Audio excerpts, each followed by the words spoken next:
Hey YouTube, welcome back to my channel. Thanks for coming back. Thanks for giving me another chance. In today's video, what we're going to talk about is the 5 incomplete dominant genes that no breeding collection should be without. No breeding ball python collection should be without these 5 genes. I'm going to make it a quick, here it is. I'm going to break down the genes for you. We'll come back in the middle, have a get to know coach, and we'll say goodbye at the end. Really excited to show you what I'm talking about. These are the tools in your toolbox, guys. These are what we use to build what we're trying to build, to make what we're trying to make. And so I think it's very important what genes you include in your collection and what genes that you have to work with. And I just want to kind of show you, how I've kind of gone about picking out the genes that I really feel you got to have. Again, this is whether you're a business or just a hobbyist. If you're breeding these animals, you want to have the most fun and the best experience you can have. So stay tuned. Here we go. Top 5. Okay. Well, here's the first incomplete dominant gene I think that no breeding ball python collection should be without. And the first gene that I would say that you is a must-have for every breeding ball python collection is a genes that I call cleaning, crisping, smoothing. Just makes the combo look creamier, smoother, better contrast, reduced patterns, stuff like that. So what genes do we have that I would recommend for these types of genes? Right here you have an Enchi. He was produced by Jeremy Kloss. This is the snake, and this is how I met Jeremy. A snake that holds a lot of sentimental value for me. And then the other snake is also Enchi. But the other gene that I would recommend for your cleaning, crisping, smoothing, creamier combos is Orange Dream. And so this is an Enchi Orange Dream, Super Orange Dream with Pastel. So Enchi or Orange Dream are the two of the genes I think that you could use in this category. The other gene would be that I would recommend is Special. Special is another cleaning, crisping, smoothing type of gene. So that's your first incomplete dominant gene that I feel like no collection should be without. It is the cleaning, crisping, smoothing genes. Orange Dream, Enchi, Special. That's the first one. Gene number 2, second incomplete dominant gene that I think that every collection should not be without. And that is a lightning brightening type genes. And the lightning and brightening type genes to me are fire, vanilla, and then there's a whole bunch of genes that are like fire or like vanilla. Disco, sulfur. These are just a couple other genes that are fire, vanilla type, what I call lightning brightening. So this guy over here, you've seen him before, Pastel Lesser, Enchi Fire. This girl's got Enchi, Orange Dream, and vanilla in her. She's a Super Enchi, Orange Dream, Vanilla with Pastel. So this is my line breeding of Pastel over here. And you can see how much better it is with Pastel when you line breed it. That's just line breeding just means you take the best Pastel and you breed him and take him forward. Then you take the best Pastel out of that next clutch and you breed it and take it forward. I would think that after this, all my Pastel stuff out of him is going to be really, really nice. And that's how you make Pastel work for you. So the second gene, incomplete dominant gene that I think you should have is lightning and brightening genes. Fire, vanilla, sulfur, disco. All those genes would be fire type genes. All right. Now we're up to the third incomplete dominant gene that I think every ball python breeding collection shouldn't be without is a gene from the yellow belly complex. At least one. At least one. I only have yellow belly. So this is an ivory, super yellow belly. And so I would say your yellow belly gene, a gene from the yellow belly complex, and I slept on yellow belly for the longest time. So I don't have a lot of yellow belly. The other genes in this group that I would also recommend would also be asphalt and granite type genes or yellow belly. They're all in that yellow belly complex. And I believe that every ball python breeding collection, whether it be for hobby, for fun, or for money, you got to have a yellow belly complex gene. I think it's a must-have in breeding. I think you should have at least one. I've decided to go with yellow belly, and haven't really used yellow belly a lot except in like one pairing so far. So I'm new to it too. I got this guy grown up and we're going to try to make some yellow belly stuff. So gene number 3, I believe you should have something from the yellow belly complex. Yellow belly, asphalt, granite. All right, guys. Welcome to this week's Get to Know Coach.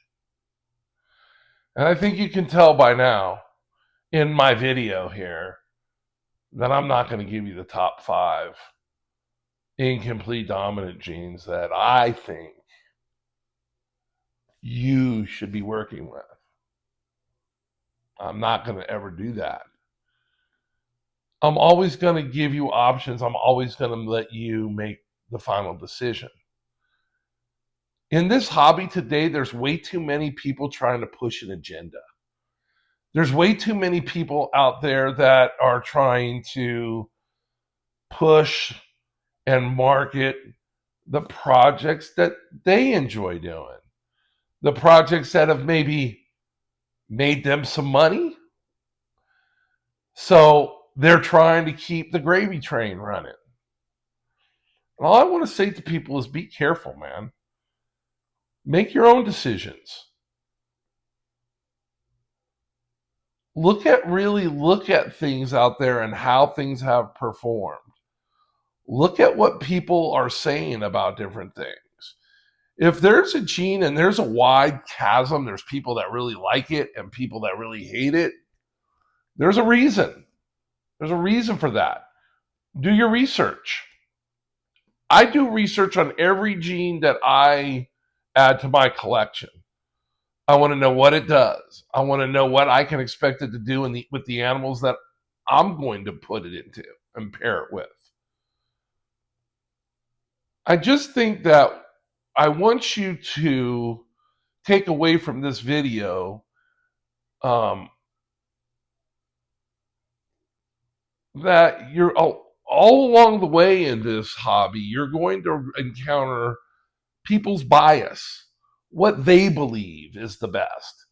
And a lot of times what they believe is the best is the thing that they've got the most invested in. And I'm not talking about money. I'm talking about time. I'm talking about animals. I'm talking about space in their collection. Right? If they've jumped in with 2 feet and both feet, don't you think they're going to be over there behind it, building it up, telling you that it's the greatest thing since sliced bread? And what they're going to tell you is no ball python collection that's worth a darn is going to have these things in there, right? Now, where are you going to go and buy those things? Probably from the guy who's telling you these are the genes you must have. I've been in this hobby again, like I said, a long time, 13 years. I've seen a lot. Seen a lot of people come, seen a lot of people go. I've also seen a lot of genes come and seen a lot of genes go.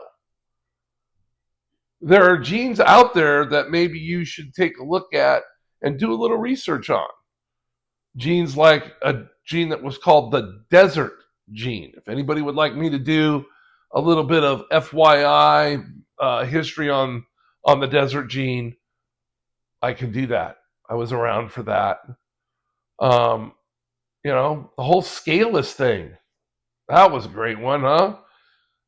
So just let me tell you, and the reason I bring those two things up is because those two projects were in videos back in the day, and Bias is basically telling people, hey man, if you're doing ball pythons, you got to have desert gene. Hey man, this is the next hot thing, scaleless ball pythons. This is the next big thing. There's been lots of people telling people over the years that I've been in this hobby that this is the next big thing. You can't go without. Don't miss this. And they've burned and crashed in flames. Not good. People lost lots of money. Lots of money. And so take a look. Every gene that you've ever seen in the ball python industry, your common genes, your more run of the mill in the hobby, everybody knows these genes. Every one of them has had their time in the sun. Every one of them's been the hot thing. Champagne, it was a hot gene at one time. Desert, the one I just listened to you, that was a hot gene at one time. Scaleless, that was really, really hot at one time, right? So I've just thrown out here 2 or 3 different projects that crashed and burned. I watched people spend $50,000 an animal for scaleless ball pythons. I watched people turn over $15,000, $20,000 cashier checks for the desert gene and animals that were carrying the desert gene. Every gene has had its time in the sun. Every gene that had a little bit of marketing, a little bit of somebody saying, hey, this is great, was hot, was expensive. Go find a champagne combo out there. Go find a desert combo. Go find some scaleless stuff. Boy, isn't that bringing home top dollar? I saw an invoice from a guy who bought some scaleless head ball pythons. Spent $52,000 on some hets. What's going on with that? What's going on with champagne? There's other genes. The spider gene. The spider gene used to sell amazingly. Was an awesome gene. I just want to tell you to be careful. Be careful what you load up your collection with. Because I don't want you to load your collection up with the next champagne gene, or the next desert gene, or the next scaleless ball python gene. There are genes out there that there are people that are really, really trying hard to make a gene that maybe isn't that a beautiful of gene, and they're trying to make it out to be, oh, it's the greatest thing since sliced bread. Let me tell you something. If you look at the base gene and it doesn't light your hair on fire, it doesn't speak to you in here, it doesn't say something to you,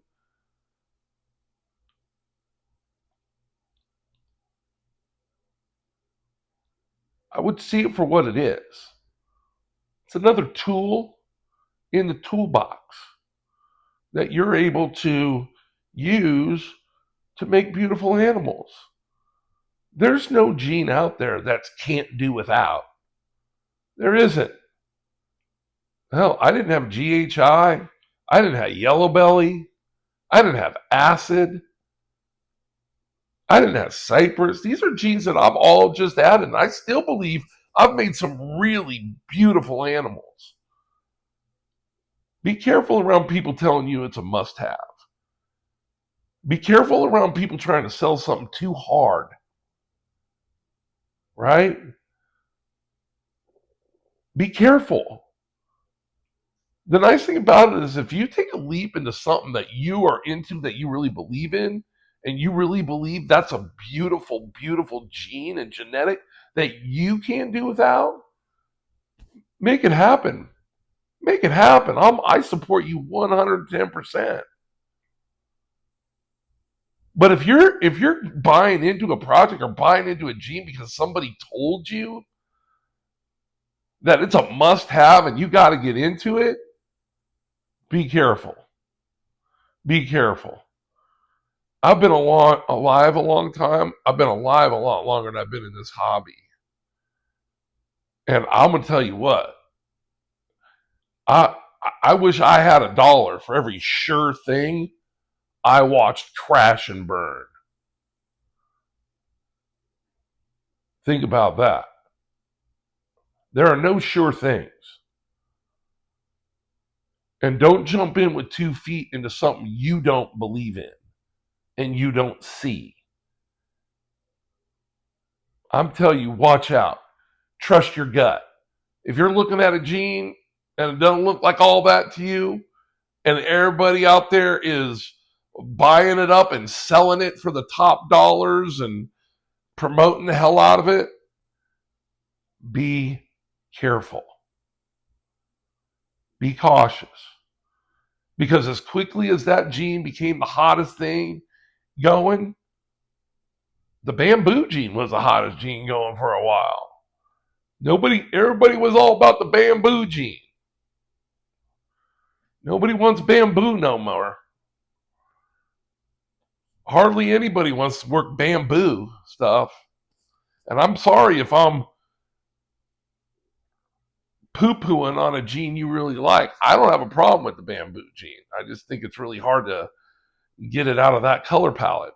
All I am trying to tell new people is buy with your heart, buy with your eyes, buy stuff that you enjoy. There's no must-have out there unless it's your must-have. The 5 incomplete dominant genes that you must have in your collection are the 5 incomplete dominant genes that you just love. Those are the 5. It's up to you to go find them. I can't tell you what they are, but I'm going to tell you the groups of genes that I still haven't talked about and give you some good examples of those genes that you should pick up and you should include in your collection. I hope you guys got the point. I hope it's message well received. Do what you love. Buy with your eyes. And your projects, the love will shine through. Your love and your passion will be seen by the people that want to buy your snakes and want to buy your animals. Have a good time, guys. Watch the rest of the video. I give you 2 more groups that I think you should have, and I give you some examples of some genes that you should have, and give you some visual backup for it. Enjoy the rest of the video, guys. Thanks for stopping by again. For the 4th gene that I think breeding ball python collection should be without are color changing, color enhancing. These genes here, I got a pastel lesser. I also have a male blackhead here. This is my big male blackhead. I got a pastel lesser. These are color changing genes. Other color changing genes could be butter, banana, coral glow, blackhead, cypress, cinny, red stripe. All these genes I consider color changing or color enhancing genes. Here you have a pastel lesser, and the other is a male blackhead. So great genes, color changing genes. I think the fourth gene that every ball python collection, breeding collection, should not be without are color changing, color enhancing type genes. Butter would be good. I have only one banana in the collection and he's in shed. Gotta have them. Bamboo might be in here. Champagne might be in here. All these genes are color changing, color enhancing genes. They give you a whole different color palette to work with. Gotta have it. All right, here we go. The fifth and final incomplete dominant gene that I think every breeding ball python collection shouldn't be without. I call them pattern changing genes. These genes are really going to affect the pattern. In here, we have a leopard. This is a single gene leopard. He's het pied. This is a GHI. Back here is a male GHI. He's het hypo. And this here is a pinstripe. It's a super inchy pinstripe female. Pinstripe is a pattern altering gene. The other genes that I think that you could use in here are spider. I know nobody wanted to hear that. But spider, I would consider HRA. I would consider acid confusion, all of those genes. I would consider stranger, maybe a pattern changing gene. Definitely HRA, throwing the blackback. That's a pattern changing gene. Blackback, I would say, is definitely pattern. So, last and final gene that I feel like every breeding ball python collection shouldn't be without is our pattern changing genes. This is what you want to look for when you're looking for genes to add to your collection. Find genes that you really like and like to work with and like the combos that you see out there, and then pick your genes from those 5 categories and fill those 5 categories, and that's how you build a ball python breeding collection. That's unbiased way to give you the 5 genes I should have. And let's just go over them real quick. Number 1, cleaning, crisping, smoothing, creamier looking combos. Number 2, lightning, brightening type genes. Number 3, something from the yellow belly complex. Number 4, color changing, color enhancing genes. And number 5, the one we're on right now, pattern and pattern enhancing type genes. That's it. That's what you need. And I gave you examples of all of them.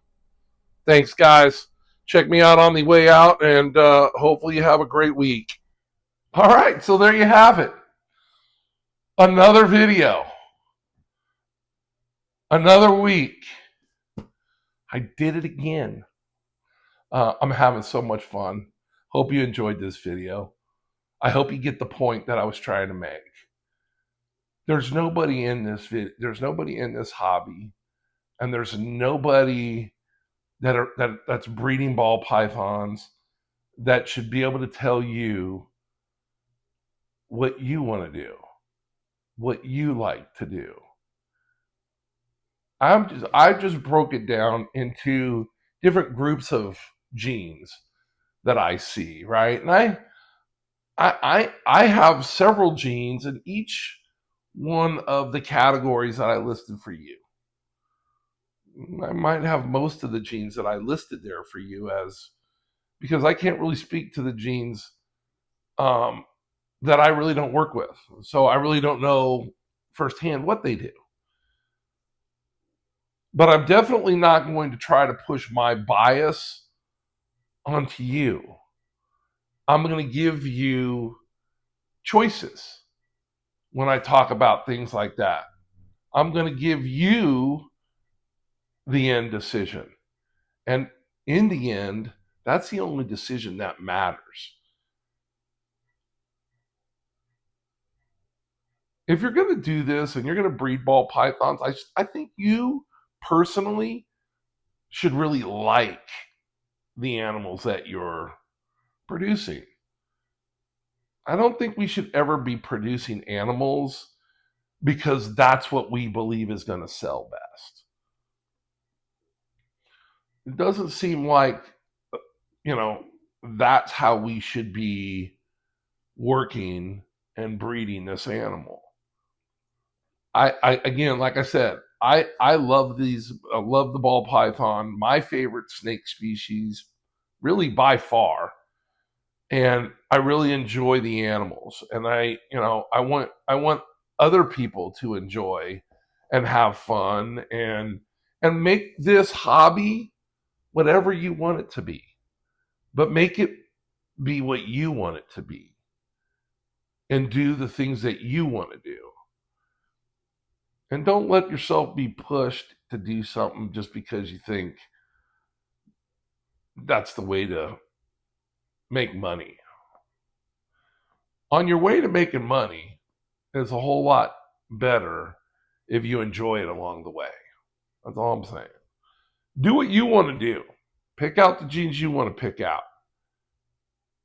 and blaze your own path in this hobby.